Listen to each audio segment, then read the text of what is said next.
Yeah? There we go. I like the energy now.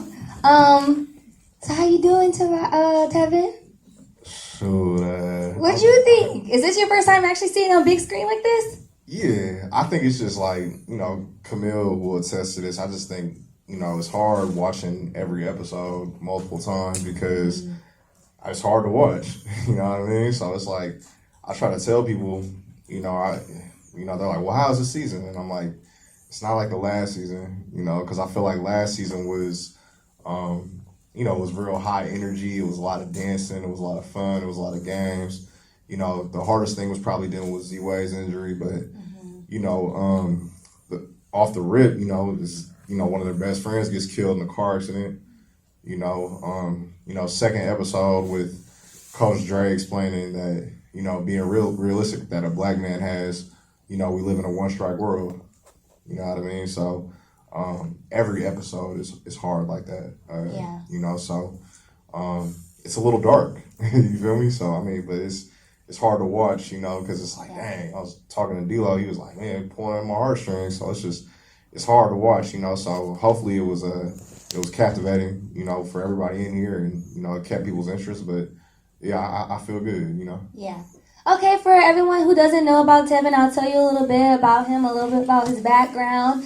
Tevin is an award-winning writer, producer, director, born and raised in Bay Area. Yeah. Anybody else? Bay Area? Okay. He has a background in music, which was his first love, but has recently pivoted to TV with his first project being Top Class. So let's give it up for him being his first project. Amazing, right? And at just 24 years old, Forbes magazine compared Tavares to award-winning filmmaker Ryan Coogler. Let's give it up for that, too. Yeah, and Forbes already at 24. Amazing. Tevin made his directorial series debut directing the IMDb TV original Uninterrupted Top Class, The Life and Times of Sierra King and Trailblazers for Season 1 and Season 2. And his passion for telling stories about the student-athlete experience beyond the court and giving the audience a full view of authentic Black boy joy is something Tavares is extremely proud of, especially with Season 2 of Top Class. So one more time, round of applause for Tevin, y'all. So we're going to dive into a little bit of Q&A, then we're going to leave the floor open to anyone else who would love to ask questions to Tevin. First, for me, which season was your favorite to direct? Season 1 or Season 2? I would say, to keep it honest, I would say Season 2. Really? Why? Yeah, I'm a big fan of adversity. You know what I mean? Like my favorite Star Wars movie is Empire Strikes Back. You know what I mean? Because I just like to see the villain win. Yeah. So in Top Class Season 2, the villain wins. Mm-hmm. And you'll see that like the team that they beat in the buzzer beater, the previous year, they come back and get their revenge the second season. And to me, I love movies that sometimes the hero doesn't come out on top. And that's just my forte, but I like it because it sets it up for a comeback, so I think that Season 2 was real. I think Season 1 was, dreamland, it was fantasy, but I think that it was easy and I think that Season 2, it was a little bit more of a struggle. You get a chance to see these boys become men. It's a lot of growth, and I think that as a team of filmmakers, from SpringHill, Uninterrupted, the team that was on from editing to the team that was in the field. I think that we felt raw emotion throughout this season. And to me, I think that, after every single episode, you feel something. And I think that's always the goal with any filmmaker, is to create things that make people feel. And hopefully everybody in here felt something after watching the first 2 episodes, Yeah, I had a lot of tearjerker moments, first 2 episodes. Like you said, Season 1 was a little bit easy to capture. It was kind of like a given, the super team. It was easy. Everyone was so good. The atmosphere of everywhere they went was stardom. So what was your angle leading into after you knew you guys were going to renew for season 2, of course, what was your angle? Like you said, season 2 is a little bit more personable, a little bit more emotional. How did you go into planning season 2 with not as much star power as it was in season 1? It's actually funny. I think, shout out to my DP, Anthony. He's up there. We talked about Moonlight a lot. Moonlight being, one of, shout out Barry Jenkins. We watched Euphoria, the second half, and we noticed how it was more intimate. Yeah. And it was more focused on family, and it was more focused on getting to know the characters. Mm-hmm. So it's actually funny, I was sometimes, as a director, you write down, all right, what's your goals for this season? And I had wrote down intimacy and family ties. And funny enough, Family Ties, shout out to Baby Keem and Kendrick, was our theme song for the track. But before the song even came out, I knew that the season was going to be about family, and I knew it was going to be about intimacy. So during COVID, that's all we had was family and intimate moments. So I knew that was something that I wanted to focus on this year. Was family and family ties and intimacy and emotion and authenticity, and I think you see that in the first 2 episodes. Yeah. Is there any one particular athlete on the team or coach that you enjoyed highlighting throughout the piece? Yeah, I would say Amari Bailey. Amari, I'm big into astrology. Amari's an Aquarius like myself. Oh, shout out Aquarius. You feel me? But there's moments that, I remember the first season interviewing Amari, and I was like, yo, his mind is so out of there for his age. He was like, I think Anthony was 16 at the time. And me and Anthony, I remember when we got done interviewing him, we were just like, man, this kid is special. He's so mature for his age. So it's crazy to just kind of see him grow throughout the years. Because you could see, even, I remember when me and Anthony were interviewing him in his bed, and we were just talking to him, at that angle when he had the do-rag on, and he was saying so much stuff about how he was thinking about life after basketball and what he wanted to do for his mom. And even though, he can't rap, but you could hear, I hope you know that, Joanna gonna live comfortable, you feel me? So he's 16, 17, and he's already thinking about, okay, what am I going to do to help out my mom? What am I going to do to help my little sister? What am I going to do to be bigger than basketball? So me and him have had conversations on why he's going to UCLA, because he's like, yo, I want to sit in classes where I'm next to the next Spielberg, and then when I heard him say that, I'm like, yo, you're 17 already thinking with the mindset like me. So it's definitely I just love to watch him grow. And even though he had a tough, seasons or episode 2, I think you could just see that Coach Dre, everybody's hard on him because they know what he could become. Yeah. And Amari is, he's a star. Me and D-Lo were laughing when he had he came out of the locker room, he had the glasses on and the do-rag, and he's already acting like an NBA player at 17, so sure. You can see it. I mean, that's your homie, Amari. Oh, yeah. On Instagram, you can see it, Yeah. So what was your biggest challenge from season 1 to season 2 that was, really hard to capture, that really, challenged you as a director with this piece? It's all about story. I think that, the first season was obviously easy, because it's hey, it's the superstar team and, everything. But, I would say, we had a great team, between Matt Maxson as the showrunner, between Camille, Josh Kahn, Eric, the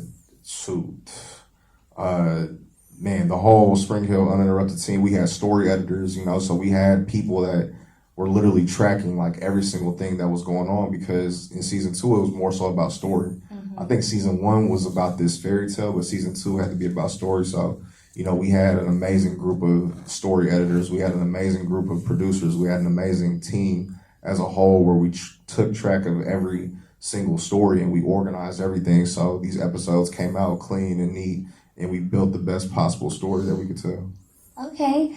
In the first episode, we saw that, student athletes in virtual classroom. What layers did that add to your visual style for the series? Oh, I mean, like I said, that's all Anthony. Yeah. You know, I think even down to that first episode where you see Shy in his room and legit you see him on his bed in different angles, we were like, yo, like, we can't it's not gonna look good, but we can make it look good, you know? So I think that's the thing is, hopefully we accomplish this, but you know, me, Camille, Josh, Matt, Anthony, you know, the one thing that we wanted to make it feel like was a movie.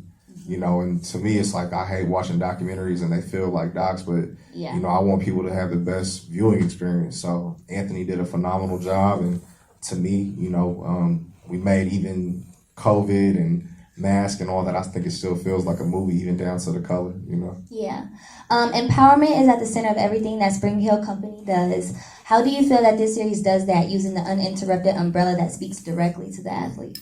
I think it's giving these athletes a voice. You know, I think it's not too often you could sit down and have these high schoolers talk about their thoughts and feelings as young men. Mm-hmm. I think that's the one thing that Uninterrupted and SpringHill was able to do, was empower these athletes to tell their stories and their visions. And I think that's what Uninterrupted does as a whole and that's their goal, is to give athletes a voice and have them have something that allows athletes to speak out for what they stand for. You know, and I think that's what we did with Top Class. Last question before we leave it out to the floor. What are you most proud of from the second season, for both yourself as a director and for the student athletes? I think for the student athletes, they were able to go through adversity, and they were able to bounce back from that, from, you know, the injuries to the death of their close friend to the tough loss that they took in the end. I think they grew from that. You know, I feel like throughout this whole season, when people watch it, you know, they're going to be like, yo, I literally watched these boys become men. And I think from season 1, you're like, dang, he's kind of immature. But I think by, you know, episode 6, you're like, dang, I really, you know, watch these kids grow up. You know, so I think for me as a director, I think I was able to, everything is about relationships, you know, and I think, you know, during a year like COVID, I was able to form relationships with these players because, you know, we're all going through the same thing. We're all trapped in the house, or we all have limitations. So I think to me, everything is about relationship building. And I think I was able to really build a family and call these kids like my little brothers, and call these coaches like, you know, like the homies, you feel me? Like my brothers, my family. So at the end of the day, you know, when I wrote down family ties, you know, and now in the end, it's always going to be family ties. So that's the Sierra King family. Yeah. Actually, last question. You highlighted when Coach said, you know, about being a black man in America, one strike. How important did you think that was to include that within your piece and making that be a big message, especially in today's society, for the student athletes? Yeah, I think it's funny, you know, when you have me being a black director, right? Mm-hmm. You know, when these players talk to me, it's kind of like therapy in a way. And I remember that moment when I was talking to Coach Andre, because we have such a close relationship. Mm-hmm. It's kind of like a black man to black man talk. So he feels comfortable enough. You know, Coach Andre's a very closed off type of person, but you know, when we had that conversation, it was like when he was looking at me, it's like, nah, like you get this, you understand this, because we both go through this on a day-to-day basis. So I think sometimes as a director, you know, everything is about comfortability. Mm-hmm. And when you have a coach like Andre, and he's looking at me, he's like, I feel comfortable enough to cry on camera because, you know, this is pain that I feel, and I know you feel the same way. So I remember, you know, being in that moment, you know, I cried. Yeah. You know, when we were having that conversation. So I think that's the one thing that we talk about, you know, as a whole team of filmmakers, is letting things breathe. And I think that moment, you know, we wanted you to be in that moment as if, you know, he was talking to all of us. You feel me? So I think that was the goal, and I think, you know, that's why we kind of held the camera, you know, in that moment, you know, so you feel it. Yeah. You know, so I think, one strike. Yeah. Well, I'm excited to see the rest of the season. That was only up to episode 2, so we should all look forward to tomorrow. The rest of the episodes dropping. IMDb TV for free, thanks to Amazon. Make sure you guys add Uninterrupted, Amazon, and IMDb TV. All right, anybody else want to ask questions regarding the piece? Are we gonna?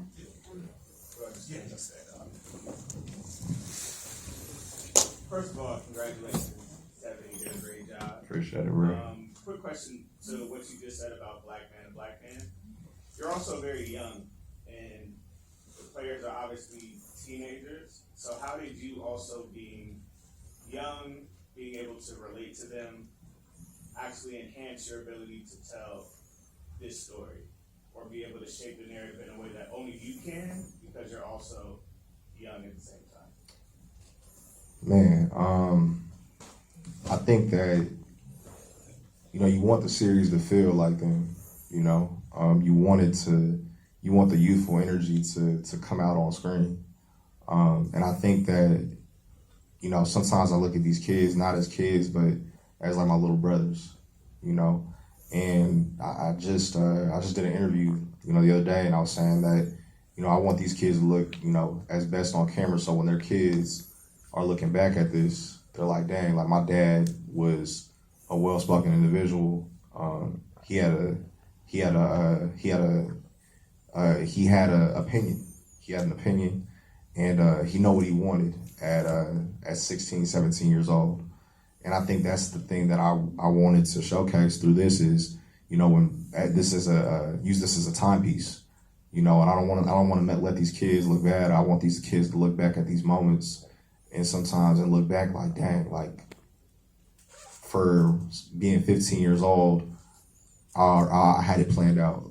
I knew I wanted to provide for my mom, So I think that's the thing that I appreciate about looking at Shyheim, Amari, and Bronny is they're going to look back at this series, and I think as a team of filmmakers, we made them look, great, and not only to kids in, the United States, but I hope that kids all over the world watch this and they're inspired by it. So at the end of the day, I didn't want these kids to look bad on camera and on screen. I actually want these kids to look back at this moment, and it's a moment that they can show their family and show their kids one day. Anyone else?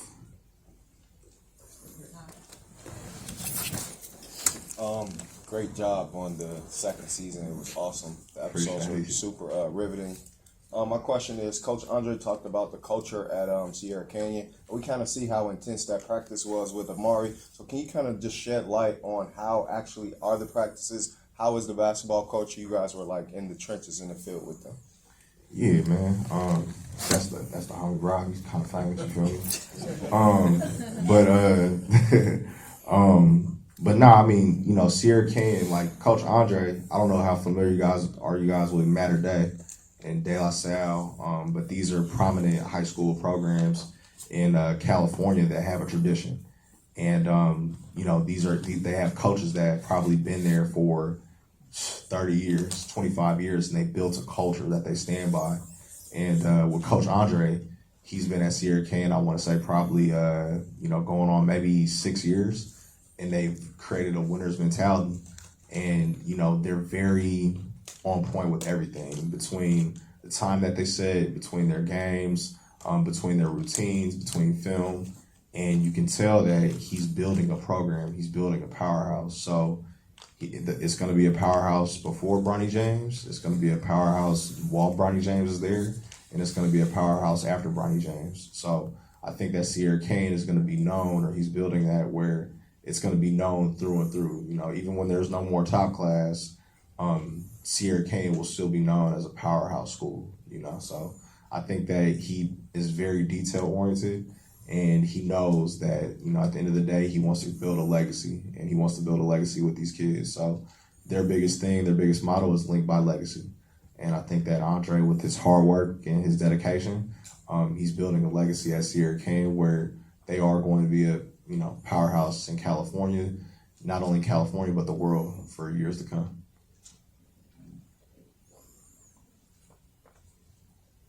Anyone else? No? Okay, well, let's give a round of applause for Tevin, guys. An amazing team. Everyone's so excited to watch the rest of the season. If you haven't already, season 1 is also exclusively available on IMDb TV. And yeah, we look forward to hearing everyone's feedback and hope you all enjoy the rest of the season. And thank you so much for coming out tonight, guys. Have a safe ride home.